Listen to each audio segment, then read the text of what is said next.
Hello everyone, আসসালামু আলাইকুম। আশা করি সবাই ভালো আছেন। এসটি জব নিউজ চ্যানেলের পক্ষ থেকে আপনাদের জানাই শুভেচ্ছা ও অভিনন্দন। নতুন একটি নিয়োগ বিজ্ঞপ্তি নিয়ে আবারও আজ হাজির হলাম। 8টি জব ক্যাটাগরিতে 10 জন জনবল নিয়োগ দিয়েছে গণপ্রজাতন্ত্রী বাংলাদেশ সরকারি কৃষি তথ্য সার্ভিস, খামারবাড়ি, ফার্মগেট, ঢাকা 1215। নিয়োগটি হলো পুনঃনিয়োগ বিজ্ঞপ্তি। পদের নাম, পদের সংখ্যা, শিক্ষাগত যোগ্যতা, বেতন স্কেল এবং কোন কোন জেলার প্রার্থীগণ আবেদন করতে পারবেন তা নিয়ে বিস্তারিত আলোচনা করব। আলোচনা যাওয়ার পূর্বে একটি রিকোয়েস্ট, যারা আমার চ্যানেলটি এখনও সাবস্ক্রাইব করেন নাই, চ্যানেলটি সাবস্ক্রাইব করে বেল আইকনটি অন করে রাখুন, যেন চাকরি সংক্রান্ত নতুন নতুন তথ্যের নোটিফিকেশন আপনার মোবাইলে চলে যায়। চলুন কথা না বলে মূল আলোচনায় চলে যাই।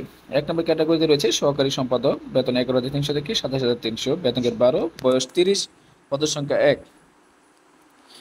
শিক্ষার যোগ্যতা bachelor degree, experience in journalism and literary background, স্নাতক সাংবাদিকতা এবং সম্পাদনার অভিজ্ঞতা সহ সাহিত্য পটভূমি সমৃদ্ধ হতে হবে।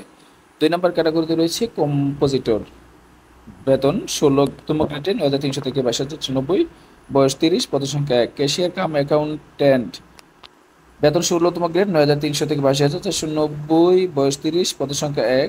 4 নম্বর ক্যাটাগরিতে রয়েছে প্রুফ রিডার, বেতন 9,300 থেকে 22,490, বেতন গ্রেড 16, বয়স 30, পদের সংখ্যা 2। 5 নম্বর ক্যাটাগরিতে রয়েছে প্রেরক, বেতন গ্রেড 16, 9,300 থেকে 22,490, বয়স 30, পদের সংখ্যা 2।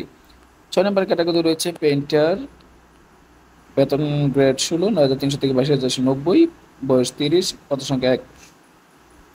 7 নম্বর ক্যাটাগরি রয়েছে কার্পেন্টার, 9,300 থেকে 22,490, অর্থাৎ 16তম গ্রেডে, বয়স 30, পদের সংখ্যা 1। সর্বশেষ ক্যাটাগরি রয়েছে ডাক রুম সহকারী, 18তম গ্রেড, 8,800 থেকে 20,010, বয়স 30, পদের সংখ্যা 1।